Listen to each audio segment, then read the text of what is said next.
دیکھیے نبی صلی اللہ علیہ وسلم نے فرمایا، بخاری مسلم کی حدیث ہے، تقاتلون الیہود حتی یختبی احدکم وراء الحجر فیقول الحجر یا مسلم ھذا یہودی فاقتلہ، ھذا یہودی ورائی فاقتلہ۔ نبی صلی اللہ علیہ وسلم نے فرمایا تمہاری یہود سے لڑائی ہوگی، جہاد ہوگا، یہاں تک کہ کوئی یہودی اگر پتھر کے پیچھے چھپے گا تو پتھر کہے گا کہ اے مسلمان یہ یہودی ہے، اس کو قتل کر دے، یہ میرے پیچھے چھپا ہوا ہے۔ ہر درخت بھی گواہی دے گا، ہر پتھر بھی گواہی دے گا، الا الغرقد، سوائے غرقد درخت کے۔ یہودیوں کا کوئی مقدس درخت ہے جو اسرائیل میں بہت زیادہ لگاتے بھی ہیں یہ لوگ۔ نبی صلی اللہ علیہ وسلم نے جب یہ بات ارشاد فرمائی تو اس وقت مسلمانوں کی یہودیوں سے ایسی کسی لڑائی کا تصور بھی نہیں تھا، ایک پیش گوئی تھی جو کسی کے خواب و خیال میں بھی نہیں تھا کہ صدیوں بعد جا کے ایسا ہو سکتا ہے۔ اس سے بھی پتہ چلتا ہے کہ ہمارے نبی صلی اللہ علیہ وسلم کی جو پیش گوئیاں ہیں وہ اگر وہ پوری نہیں ہوئی تو آپ ٹائم کا انتظار کریں، ایک وقت پوری ہو جائیں گی۔ 1300 سال تک مسلمانوں کو اس حدیث کا مطلب سمجھ میں نہیں آیا۔ عملی دنیا میں ایمان تو تھا سب کا کہ اللہ کے نبی نے جو فرمایا برحق ہے، کیونکہ یہودیوں سے میں نے بتایا نا لڑائی ہوئی نہیں ہے۔ جب مدینہ سے اور جزیرہ عرب سے ان کو نکالا گیا، یہ دنیا کے مختلف ملکوں میں جا کے آباد ہو گئے ہیں۔ اس کے بعد یہ ہمیشہ یا تو عیسائیوں کے زیر سایہ رہے ہیں یا مسلمانوں کے زیر سایہ رہے۔ ان کی لڑائی اگر ہوئی عیسائیوں سے ہوئی ہے، مسلمانوں سے ان کا کبھی ٹاکرا نہیں ہوا۔ لیکن پیغمبر صلی اللہ علیہ وسلم نے کیا فرمایا صحابہ سے؟ تقاتلون، تم لڑو گے، تم سے مراد یہ امت لڑے گی، ایک وقت آنے والا ہے اور ایسی لڑائی ہوگی، ایسی لڑائی ہوگی کہ حتی یختبی احدکم وراء الحجر، کہ پتھر اور درخت بھی یہودی کا ساتھ دینا چھوڑ دیں گے۔ آج دنیا جن حالات کی طرف جا رہی ہے نا، یہ ایسا لگتا ہے کہ اس حدیث کے پورا ہونے کا ٹائم آ گیا ہے۔ ہم جب قرآن مجید پڑھتے تھے، اب بھی پڑھتے ہیں، لیکن جب طالب علمی کے دور میں جب سمجھ کے پڑھنا سیکھا ہم نے،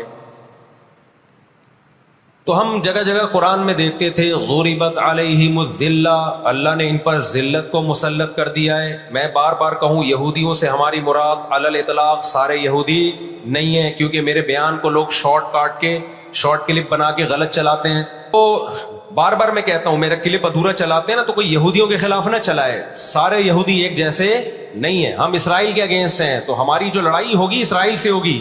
حدیث میں جس یہودی سے لڑائی کا ذکر ہے اس سے مراد بھی کون سے یہودی ہیں؟ یہ فتنہ پرست اور شر پسند یہودی فلسطین پہ جنہوں نے غاصبانہ قبضہ کیا ہوا ہے۔ سمجھتے ہو کہ نہیں سمجھتے؟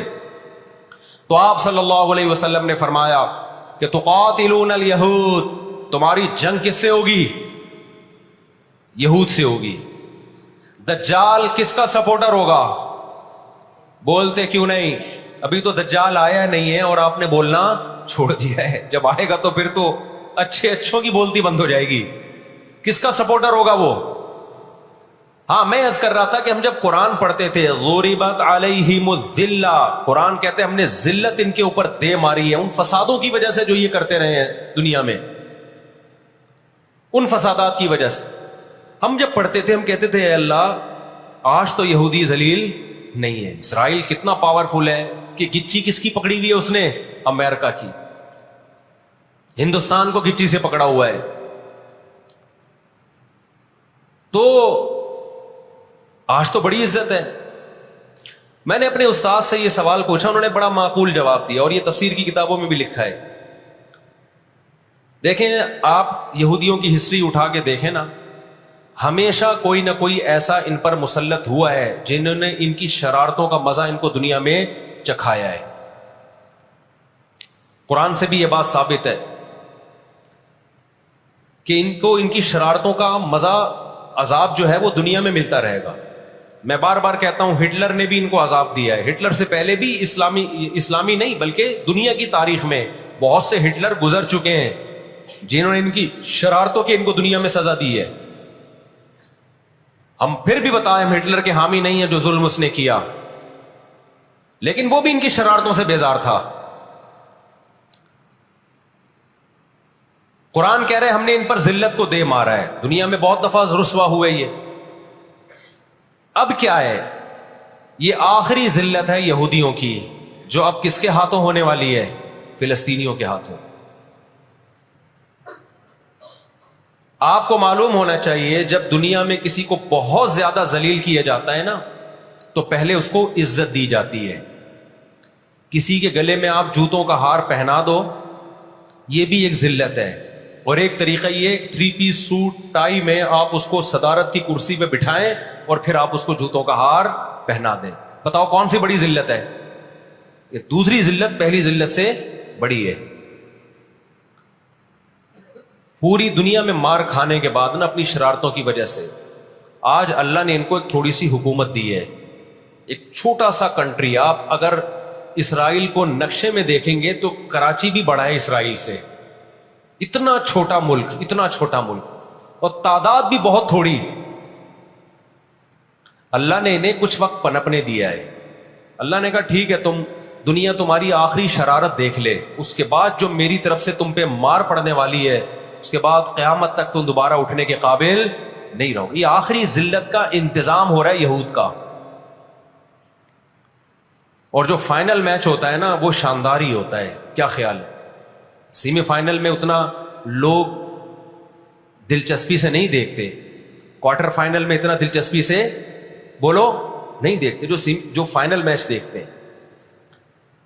اللہ نے ان کا ظلم پوری دنیا کے سامنے نمایا۔ آج جو غزہ پہ جو کچھ ہو رہا ہے پوری دنیا کے سامنے اللہ نے دکھا دیا۔ ایک منٹ رکھیں اس کو، پوری دنیا کو دکھایا نا اللہ نے کیا کر رہے ہیں، یہ کس طرح سے اسرائیل میں لوگوں کو لا کے آباد کیا، فلسطین میں، پھر فلسطینیوں پہ اقوام متحدہ کی 60 سے زیادہ قراردادیں ہیں جس کی اسرائیل دھجیاں اڑا چکا ہے۔ 60 سے زیادہ قراردادیں، 60 سے زیادہ، جس کو اسرائیل نے ماننے سے انکار کیا ہے۔ یونائٹڈ نیشن کی بات کر رہا ہوں میں۔ تو اللہ تعالیٰ ان کو تھوڑا سا پنپنے دے رہے ہیں کہ ٹھیک ہے اس دفعہ سیمی فائنل تم جیت لو، فائنل تک تو پہنچو نا تم، اس کے بعد ہوگا کیا؟ دیکھو آپ نے سنا ہوگا کہ لاتوں کے بت ہاتھوں سے نہیں مانتے۔ یہ جو اسرائیل جو کچھ کر رہا ہے نا، اس کا اصل حل مجھے بھی پتا ہے مظاہروں میں نہیں ہے، اس کا اصل حل ہے جہاد۔ اس کا اصل حل کیا ہے؟ جہاد، جو کہ فلسطینی کر رہے ہیں۔ میں نے جب لوگوں کو یہ کہا نا کہ اپنے ملک میں پرامن مظاہرے کرو، لوگوں نے کہا لو پرامن مظاہروں میں لگا کے لوگوں کی صلاحیتیں خراب کر رہے ہیں۔ ہم آپ کو جہاد سے نہیں روکتے، لیکن آپ جہاد اپنے ملک میں کرو گے توڑ پھوڑ کر کے، یا جہاں یہودی ظلم کر رہا ہے وہاں لڑائی کرو گے آپ؟ تو یہ عجیب منطق نہیں ہے کہ ظلم وہاں ہو رہا ہے، آپ نے اپنے ملک میں توڑ پھوڑ کرنا شروع کر دی، تو اس سے یہودی ناراض ہوگا یا خوش ہوگا؟ وہ تو کہے گا اور اچھا ہے بم دھماکے کرو یار، پرامن نہیں، بہت بموں کے ساتھ، کلاشن کوفوں کے ساتھ اپنے کنٹری میں مظاہرے کرو، ہمیں آ کے چھیڑو یہاں پہ۔ ہم جہاد کے منکر نہیں ہیں، آپ سے زیادہ الحمدللہ جہاد کو مانتے ہیں، لیکن آپ اگر یو کے میں، کینیڈا میں، پاکستان میں، سعودی عرب میں توڑ پھوڑ والے مظاہرے شروع کر دو گے، چاہے غیر مسلم کنٹریز میں بھی، خدا کی قسم اس سے اسرائیل کو جوں بھی نہیں رنگے گی۔ تو اس وقت آپ جوش سے زیادہ ہوش سے کام لیں۔ جوشیلی تقریریں کرنے والے بہت ہیں مارکیٹ میں، ابھی نعرے بھی یہاں لگ رہے ہیں، ہم یہ کر دیں گے، ہم وہ کر دیں گے۔ ان سے پوچھو کیسے کرو گے؟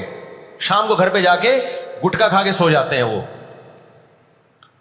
جوشیلی تقریریں کرنے والے، میں مانتا ہوں جہاد ہی ہوگا، لیکن ہوگا کس سرزمین پہ؟ جہاں یہودی لڑ رہا ہے وہیں لڑا جائے گا۔ میدان جنگ متعین کیا جاتا ہے لڑائی کے لیے، یہ نہیں ہوتا کہ آپ میدان جنگ میں نہیں جا سکتے تو جو میدان جنگ نہیں ہے اس کو میدان جنگ بنا دو، ایسا دنیا میں کبھی بھی نہیں ہوتا۔ یہ تو وہ جون پور کے قاضی والا قصہ ہو جائے گا کہ وہ سولی پہ لٹکایا ایک شخص کو، اس کی گردن موٹی تھی، وہ پھندے میں آ نہیں رہی تھی، انہوں نے کہا اس کی گردن چونکہ پھندے میں آ نہیں رہی ہے تو اس کی چونکہ آ رہی ہے اس کو لٹکا دو آپ۔ وہ کہے گا میری آ رہی ہے لیکن میرا قصور کیا ہے؟ تو یہ عجیب قسم کا جہاد ہے۔ آپ اپنے ملکوں میں، یو کے، کینیڈا میں آپ نے اگر توڑ پھوڑ کرنا شروع کر دی، وہ چھوڑے گا تھوڑی کینیڈا آپ کو، یو کے، امریکہ میں آپ نے اگر توڑ پھوڑ شروع کر دی وہ چھوڑے گا تھوڑی۔ آپ کی اوقات کتنی ہے؟ لڑائی کے لیے سب سے پہلے میدان جنگ کا تعین ضروری ہے، کہ لڑائی ان کی مرضی سے نہیں ہوگی، کہاں کہ وہ جہاں چاہ رہے ہیں، لڑائی ہماری مرضی سے ہوگی، ہم جہاں کہیں گے وہاں لڑائی ہوگی۔ میں سمجھا پا رہا ہوں اپنی بات؟ تو علاج، بہت سے لوگوں نے جہاد کا انکار کر دیا، یہ بھی غلو ہے، اور بہت سے لوگوں نے ہر جگہ کو میدان جنگ بنانے کے چکر میں ہے، یہ ایک طرف کی انتہا ہے۔ آج دنیا نے ان کو نہتا چھوڑ دیا ہے، فلسطینیوں کو، لیکن وہ ڈٹے ہوئے ہیں۔ آپ ان کی مدد کر سکتے ہو جہاد کے ذریعے، ضرور کرو، کس نے منع کیا ہے آپ کو؟ اور اگر آپ ان کے ساتھ مل کے جہاد نہیں کر سکتے، نہیں جا سکتے وہاں پہ، تو آپ پھر ان کو جو سپورٹ کر سکتے ہو، راشن پانی پہنچا سکتے ہو تو وہ پہنچاؤ۔ میں نے پاکٹ ویلفیئر ٹرسٹ کا نام لیا نا، اس میں بھی لوگوں نے اعتراض کیا، لو بھائی ان کو راشن کی ضرورت تھوڑی ہے، ہمیں پتہ ہے راشن سے کام نہیں چلے گا، لیکن جو جہاد ہوگا تو وہاں جا کے ہوگا۔ یہاں بم پھاڑنا شروع کر دیے، اس سے اسرائیل کی صحت پہ کوئی فرق نہیں پڑے گا۔ اسرائیل پہلے ہی ان کی سازشوں سے لیبیا تباہ ہو چکا ہے، ایک مضبوط ریاست تھی، عراق کا بیڑا غرق کر دیا، اب وہ چاہتا ہے سعودی عرب کا بھی بیڑا غرق ہو، وہ چاہتا ہے پاکستان کا بھی بیڑا غرق ہو۔ تو ان بیڑا غرق ہونے سے جو آپ کی ٹوٹی پھوٹی رہی صحیح لنگڑی لولی حکومتیں، ان کی بھی ایسی کی تیسی ہو جائے گی۔ اور فلسطینی بھی نہیں چاہتے کہ دوسرے ملکوں میں لڑو، وہ کہتے ہیں لڑنا ہے تو ہمارے پاس آؤ۔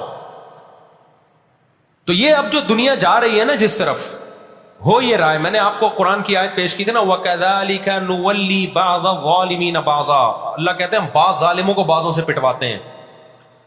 تو پہلی جو ابھی تک تو ہم نے نا امیدی کی باتیں کی ہیں، مسلمان ممالک شکست کھا کے بیٹھ چکے ہیں، 3 بڑی جنگوں میں شکست ہو چکی ہے، اس کے بعد اب کسی مسلم کنٹری میں اسرائیل پر چڑھائی کی طاقت نہیں ہے، ان کو پتہ ہے پیچھے امریکہ بیٹھا ہوا ہے، پورا یورپ۔ رشیا نے یوکرائن جیسے اتنے سے کنٹری پہ حملہ کیا، آپ نقشے میں دیکھیں یوکرائن اتنا سا ہے، رشیا کیا ہے، یوں اگر وہ پاؤں بھی رکھ دینا تو کچل دے، لیکن جیت گیا کیا وہ جنگ؟ بولتے کیوں نہیں؟ کیوں؟ یوکرائن اتنا سا ہے مگر اس کے پیچھے کون ہے؟ پورا یورپ ہے، پورا یورپ اس کے پیچھے۔ یہ جنگ طول پکڑتی جا رہی ہے، رشیا اب تک یوکرائن کو کنٹرول میں نہیں لے سکتا، اور مجھے تو ایسا لگتا ہے، میں کوئی یقینی رپورٹ نہیں ہے، شاید اس جنگ کے پیچھے بھی اسرائیل کی سازش ہو۔ ان کو پتا تھا کہ ایک ہمارا دشمن ہے سوویت یونین، روس۔ جب 1956 میں جنگ ہوئی ہے نا، برطانیہ، فرانس اور اسرائیل نے مل کے حملہ کیا تھا مصر پہ، تو دھمکی کس نے دی تھی؟ روس کی دھمکی سے پیچھے ہٹے، روس نے کہا تھا نیوکلیئر اٹیک کروں گا میں، تو پیچھے ہٹ گئے۔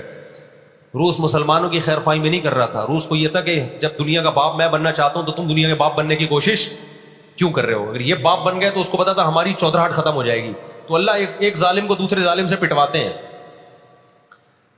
تو آج بھی رشیا، چائنا، وہ اسرائیل کے حق میں نہیں ہے۔ عین ممکن ہے اللہ مظلوموں کی آواز سے ایسے حالات پیدا کر دے کہ اس جنگ میں براہ راست کون کود پڑے؟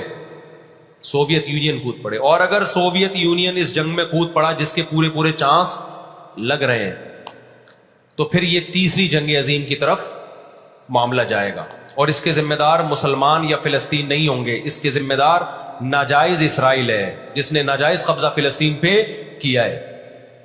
اور پھر دنیا میں جو تباہی ہوگی نا، تباہی ہوگی، وہ میرے اور آپ کے تصور سے بھی زیادہ ہے، کیونکہ اب تلواروں سے یا صرف ہوائی جہازوں سے جنگ نہیں ہوتی، اب سب کے پاس نیوکلیئر ہتھیار ہیں، اب ایٹم بم چلیں گے۔